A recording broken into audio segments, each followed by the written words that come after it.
புராணத்தில் சிவனுக்கு முருகன் யாருடைய மகன்? சிவனுக்கு குழந்தை ஆம்பளை குழந்தை பிறக்கலாம். ஒரு பெண் இல்லாமல் ஆம்பளை குழந்தை பிறக்க முடியுமா? இல்லை ஆண்லாம் பொம்பளை குழந்தை பிறந்துருவாளா? அதில் உள்ள சுவிட்சை கொஞ்சம் பார்க்கணும். கணேசன் கேட்டேன்னா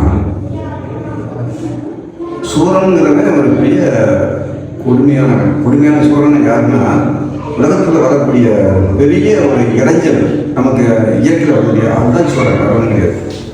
அவனை ஜெயிக்கிறதுக்கு நம்ம என்னென்ன செஞ்சாலும் ஒன்றுமே முடியல. அப்புறம் என்ன செய்யறாப்புல கவர்மெண்ட் தன்னுடைய விந்து சக்தி இல்லையா அதன் சில கவர்மெண்ட் மேலே கொடுக்குறாரு. அதுக்கு பேர் அறிவுன்னு இருக்கும்.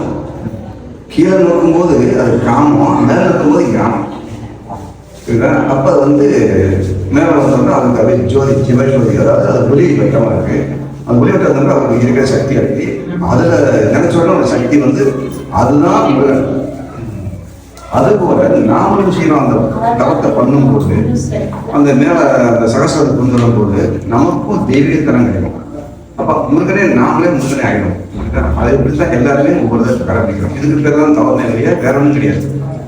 அந்த சக்தி என்பது இப்போ உடம்புல கிடையாது. நீ பேசுறதுக்கு பேசுறது சக்தி வேணும்னா விந்து நிலை இல்லாமல் பேச முடியாது. கண்ணுக்கு மொழி கிடையாது, விந்து நிலை இல்லாமல் கேட்க முடியாது. அது விந்து ஒன்றுனா ஒரு பெண்ணை போனால் தான் அப்படின்னு கிடையாது. நம்ம பேசுகிற பேச்சில் பார்க்குற பார்வையில் அசைக்க எல்லாத்துலேயும் விந்து கலந்துருக்கு. இதுதான் பெரிய நிகழ்வு. இப்போ இந்த சக்தியை நம்ம ஒருமுகப்படுத்தும் போது நமக்கு சக்தி கிடைக்கி அதை வச்சு என்ன மிருகம் பெரிய மிருகம் வசியமாகுது, பாம்பு வசியமாகுது, யானை வசியமாகுது. அப்படிங்கும்போது ஒரு குடும்பத்தில் தன் மனைவி நம்ம வசியமாக மாட்டாரா? தப்பு நம்ம வசியமாகறா? இதெல்லாம் எதுக்காக கற்றுக்கிட்டோம்னா தனக்கு வசியப்படுத்துறது கத்தணும் இல்லையா? பிறகு நமக்கு தான் வசமாக்கி கெடுக்கிறதுக்காக கிடையாது. இதுதான் வசியப்படுத்துதல். அதுக்கு தான் உங்களுக்கு தவறும் சொல்லி தீட்சை கொடுப்போம். நீங்கள் தீட்சை எதுவும் பயத்தில் ஐயோ சாமியார் அது சாமிக்கு சாமந்தே கிடையாது. அதாவது இருக்கிற சக்தியை நம்ம பயன்படுத்தி நம்ம உலகத்தில் என்ன அனுபவிக்கணுமோ அதை நல்லா அனுபவிக்கணும். கெட்டதை கூட நீக்கணும், நன்மையை அடையணும். வரக்கூடிய அந்த சூழ்நிலை இயற்கை சூழ்நிலைகள் அதை ஜெயிக்கணும். இப்போ மழை வச்சா படப்பிடிக்கும், எழுச்சி படப்பிடிக்கும், காது செல் போட முடியாது. அது போல பாதுகாப்புக்கு நம்மளே நம்ம பாதுகாக்கக்கூடிய சக்தி இருக்கலாம். அதுன்றது தெரிவிக்கணும். கட்டுப்பாடு என்பது 3 கட்டுப்பாடு. மது மாம்சம் தொடக்கூடாது, தன் குடும்பத்தால் கல்வனை தொடக்கூடாது. இல்லை உயிரே போனாலும் எனக்கு அது வேண்டாம்.